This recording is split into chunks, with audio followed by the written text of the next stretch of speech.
Hi, I'm Lynn Pedato with Adaptive Chicago Productions. I have with me Ann Scheetz, who you will see in a few moments, interviewing Susan Aarup.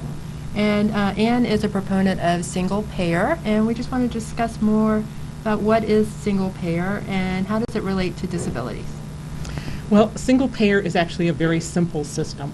Every person who lives in this country would have Medicare from birth to death, so we sometimes call it expanded and improved Medicare for all. It would cover 100% of all necessary medical care under this one system. So you'd have no co-pays, no deductibles, no co-insurance, and you'd have complete choice of providers because everybody is in the same system. And it would be financed by a progressive tax, so also no premiums.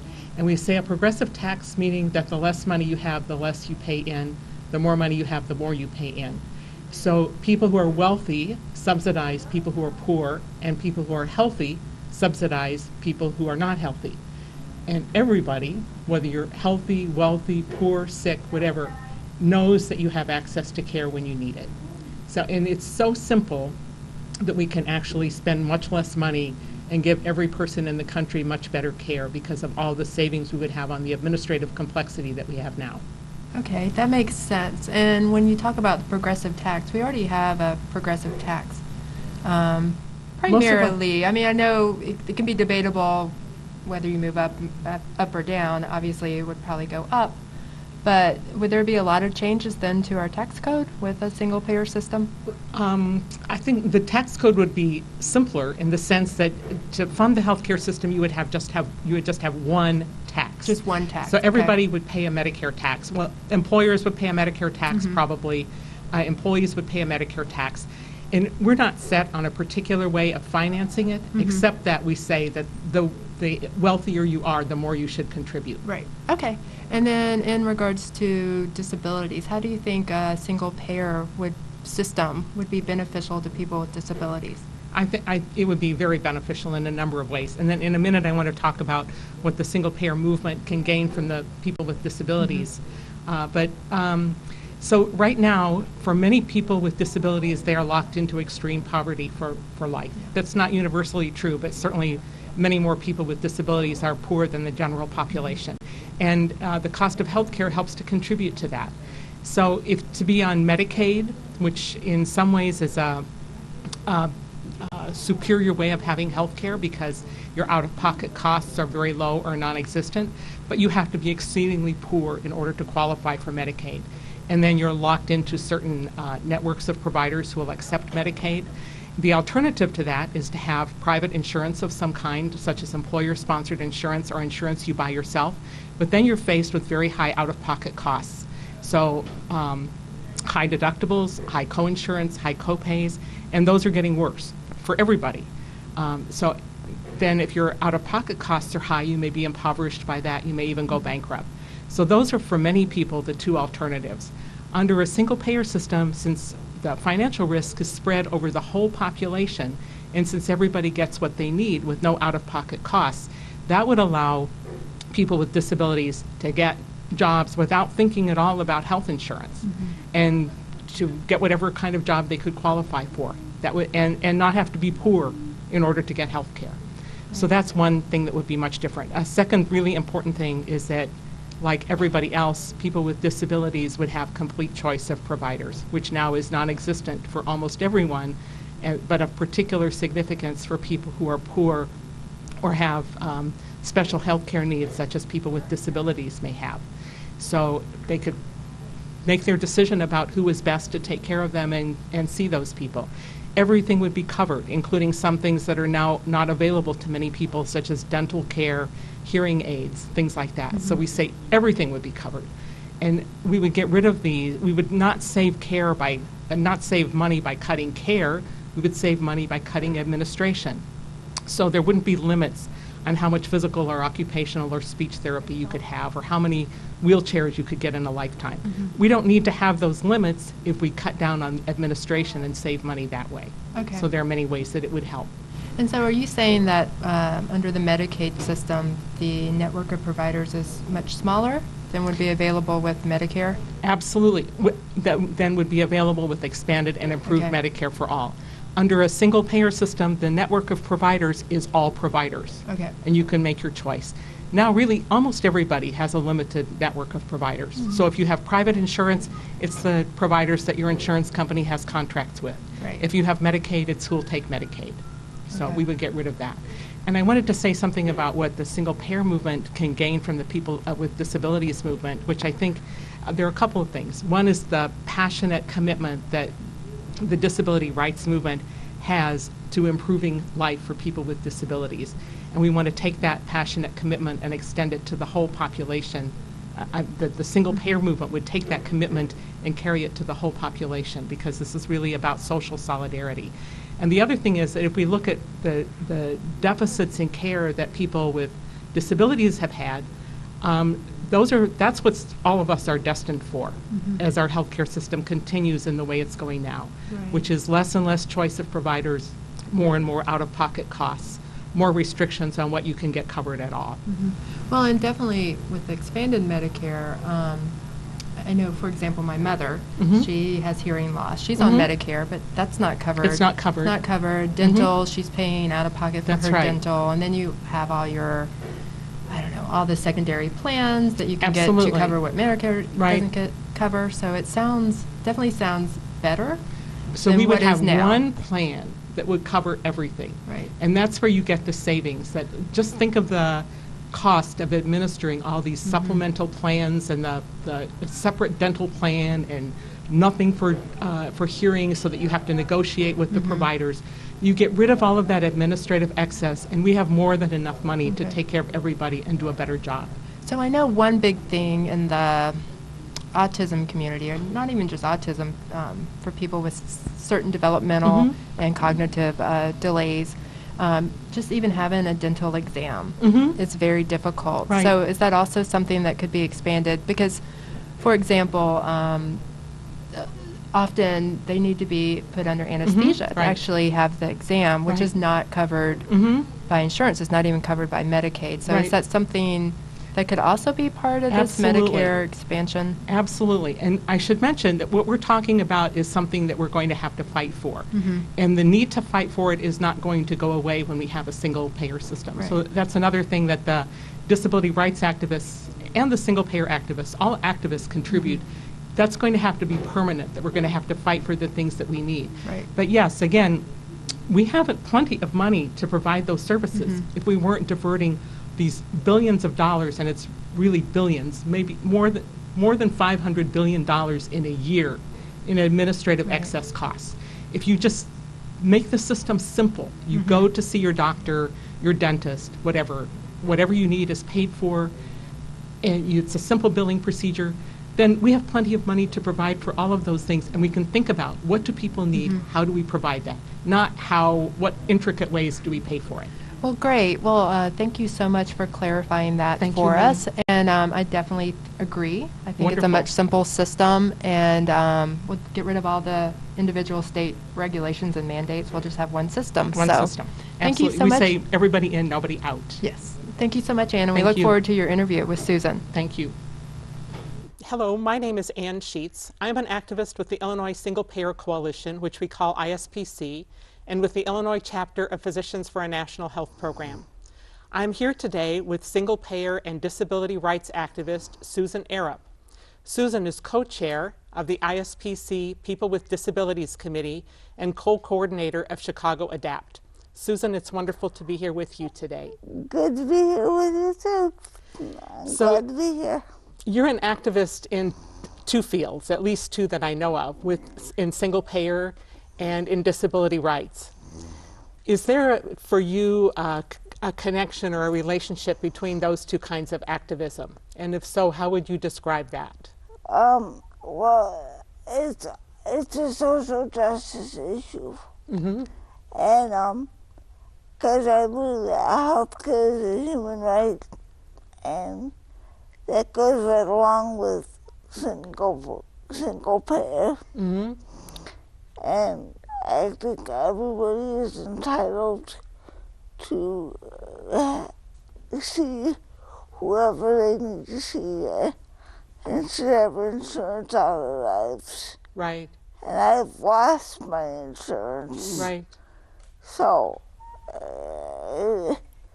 it's not only an activist issue, it's a public issue, but it also ends up being a personal issue as well. It's public and personal for you. So you believe that health care is a human right and that extends to every person. Yeah. And that's what single-payer health care is about. And then for people with disabilities, getting access to health care is especially difficult.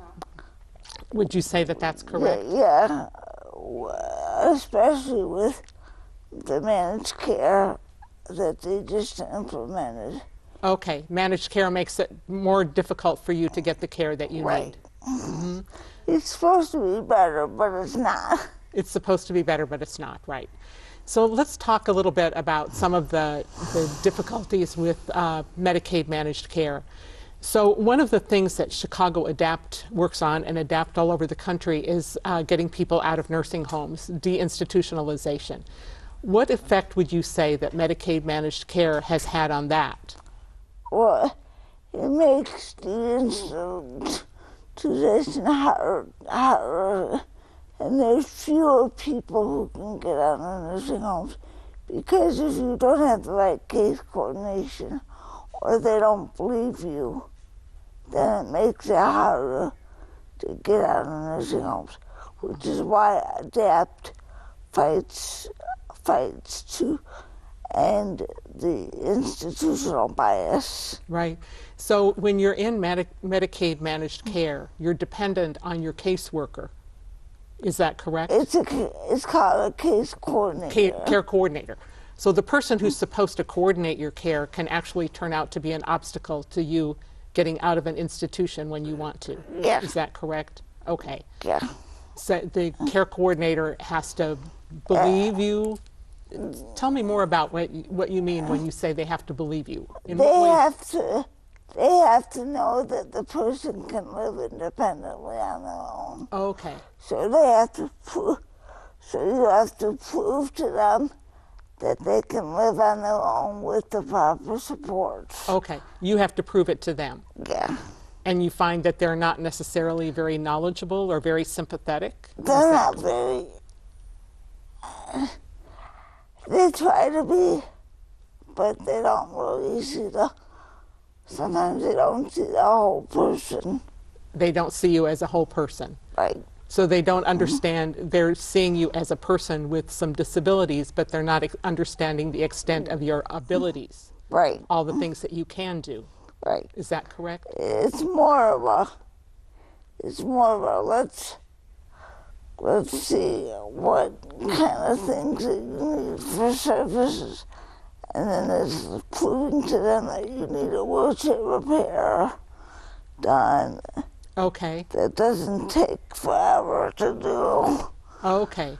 So this is another area of difficulty that you've had. And is this the difficulty with getting equipment? Yeah. For getting the equipment and then getting it repaired when it needs to be. Right. Or replaced. Is that right? Yeah. So tell us about some of the difficulties that you've had personally with that. Well, I've tried to get my wheelchair, the wheels, the front, the little small wheels from my chair they need to be repaired because the bearings wore out. Okay. Well, then you have to get the primary care physician to write a prescription. Okay. And then you have to get the case coordinator to do a referral. Okay. And if the primary care physician doesn't word it right, then you have to go back and they have to rewrite it. Okay. So this is a very complicated process. Yeah. For something that you really absolutely need. Yeah. And I'm betting that not all primary care physicians know what to do. No, so what's better is if I actually sit down with them and write the prescription. If you write the prescription. With them. Mm-hmm. And do you find that the primary care physicians that you've worked with, do you find that that's okay with them? Are they willing to work that way? No, Okay. not usually. Okay. But since I know what I need, it's easy. And I also know what the insurance companies are looking for. Okay. Because I've been doing this forever. Okay. So you're very knowledgeable about this. You know what you need, and you also know the insurance company side of it. Yeah. Okay. So this gets us to another question that you brought up before. You said under a single payer system that people would have complete choice of providers. So that's part of the single payer system. Everybody's in the same system. You can go to any doctor Everybody if you in, want. nobody out. Everybody in, nobody out. And all the providers are in the same system. Right. So you can choose whomever you want. How does that compare with your experience in Medicaid, regular Medicaid, and Medicaid managed care?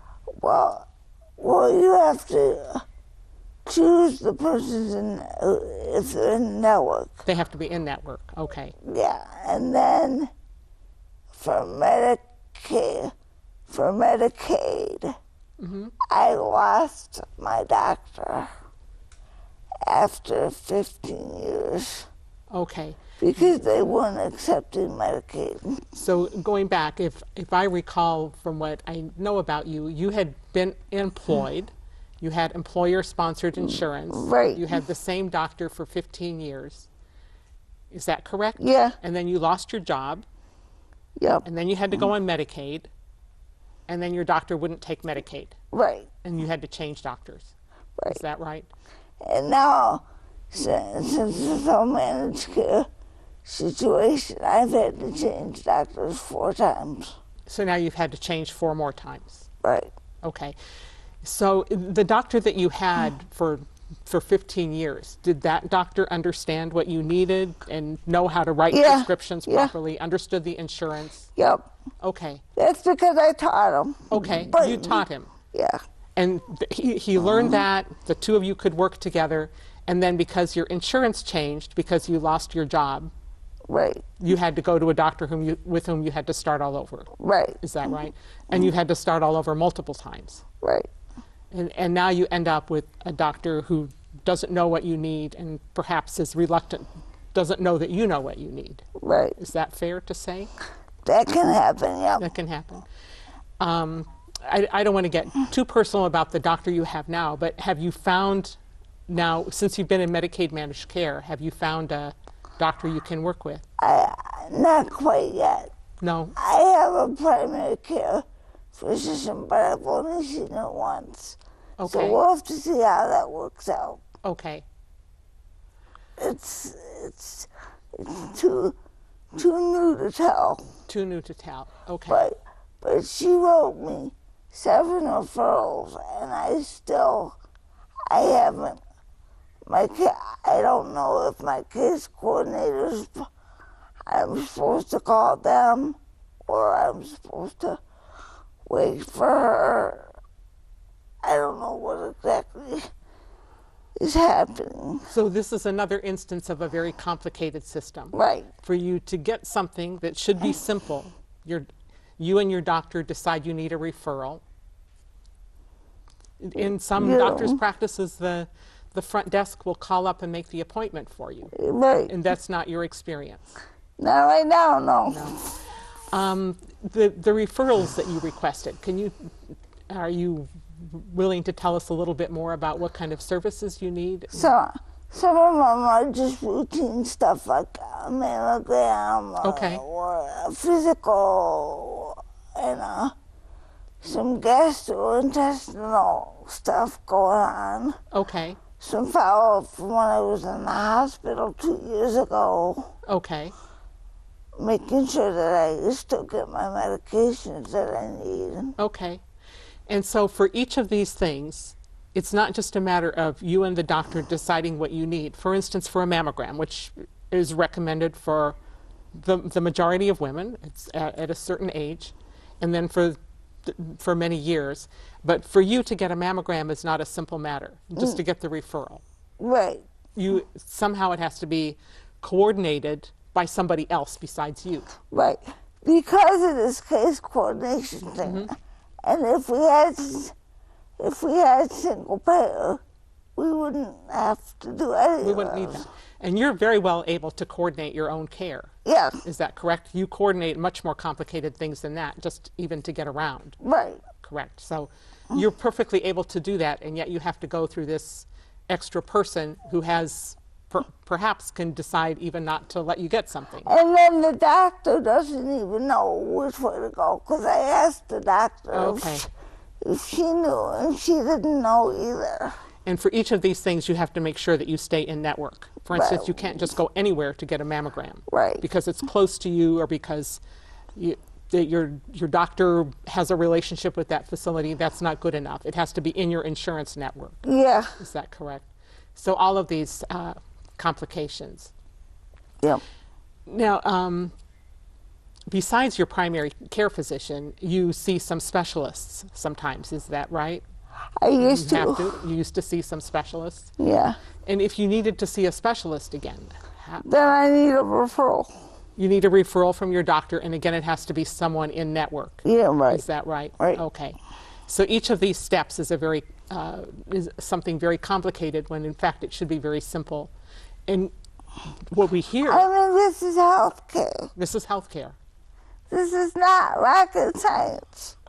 People are dying because they can't get the referrals they need. Because they don't get the care they need. And also what happens is people with disabilities, when we go into the hospitals, I'm asked first if I want to sign a do not resuscitate order.